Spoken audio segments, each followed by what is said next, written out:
biografi. Kita ngomongin biografi atau biografi karena bedanya itu tipis ya, karena hanya dari perspektif yang menuliskannya saja. Oke, jadi pertama kalau bicara tentang autobiografi ya berarti penulis menulis cerita kisah hidupnya sendiri ya, sedangkan biografi berarti tadi cerita tokoh atau kisah tokoh yang dituliskan oleh orang lain. Nah, ini lagi-lagi saya mungkin karena pecinta sejarah gitu ya. Jadi ketika kita menulis ataupun membaca gitu ya, kemudian referensinya itu tidak valid ya.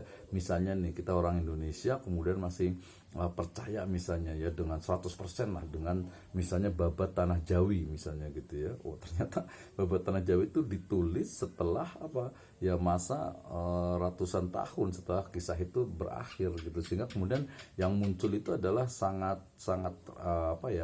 bias ya, sangat bias dengan kepentingan kolonial ya. Demikian juga misalnya kalau di wilayah Pasundan ini ya ada misalnya satu buku sejarah yang ditulis di Cirebon sana gitu ya, yang itu juga oleh para sejarawan diragukan, ini bener nggak nih gitu tokoh-tokohnya dan lain sebagainya. Jadi menulis atau membaca biografi ya itu juga perlu dilihat gitu ya. Jadi ini yang menulisnya ini ada kepentingan apa, apakah memang jujur atau mungkin ya karena adanya kepentingan tertentu. Misalnya nih, waduh kalau saya kayaknya kalau di Bogor ini nggak bisa nih kalau nggak ngomong misalnya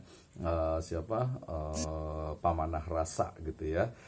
Kenapa? Ya itu memang kisah yang sudah dituliskan oleh para seniman, oleh para penulis-penulis tokoh-tokoh cerita waktu dulu gitu, sehingga kemudian Sang Pemanah Rasa gitu ya, kemudian Paduka Sri Baduka Maharaja dan seterusnya, sehingga kemudian jadi kabur jadinya ya. Kenapa? Ya mungkin yang jujur menuliskannya itu tidak terlalu banyak gitu ya.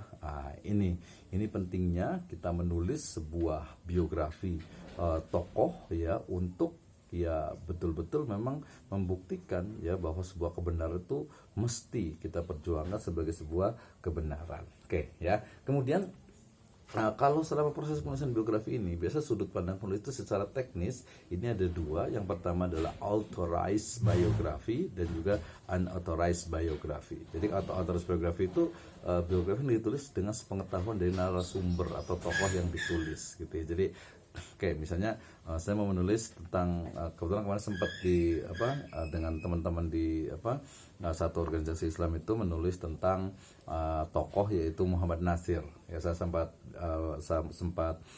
datang, kemudian juga interview wawancara dengan putri beliau yang terakhir di Bogor Barat sana gitu ya. Kemudian ya cerita tentang bagaimana kisah dari Muhammad Nasir itu sendiri gitu. Jadi menarik gitu ya. Senang sekali itu bisa inspirasi yang istilahnya itu bisa diceritakan oleh putri dari Pak Ahmad Nasir itu ya, Pak Muhammad Nasir M Nasir ya.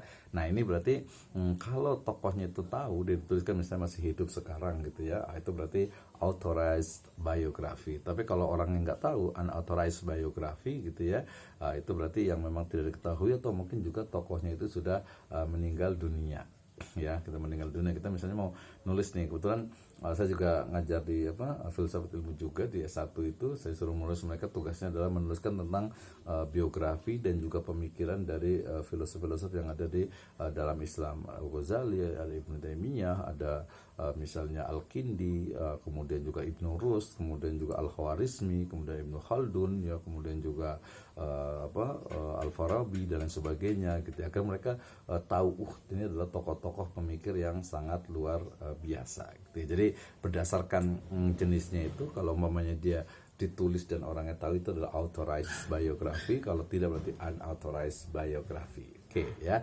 Selanjutnya kalau umpamanya dia dari sudut pandang isinya gitu ya. Jadi biografi ini menjadi dua, yaitu biografi yang perjalanan hidup dan juga biografi perjalanan karirnya. Jadi ada yang tadi secara keseluruhan gitu ya, panjang, tapi ada juga yang hanya sebagiannya saja. Berarti ada yang short, tadi ada yang panjang gitu ya, ada yang memang keseluruhan full gitu ya.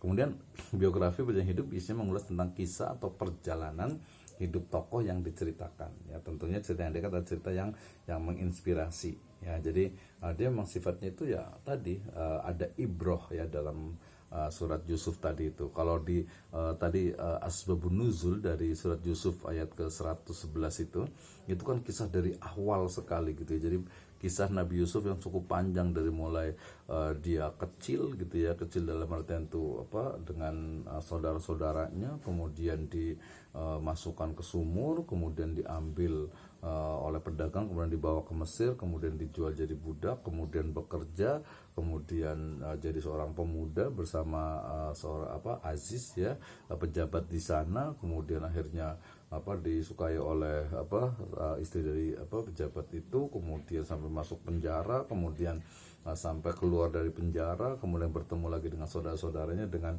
ayahnya, dengan orang tuanya, dan akhirnya kemudian sudah meninggal, bukan meninggal, nggak saya meninggal di situ ya. Jadi kisah kalau di situ itu langsung kemudian orang tuanya itu datang ke Mesir, kemudian sujud ya, artinya sungkem lah gitu mungkin ya kepada orang tuanya, kemudian ceritanya selesai gitu ya. Jadi itu cukup panjang.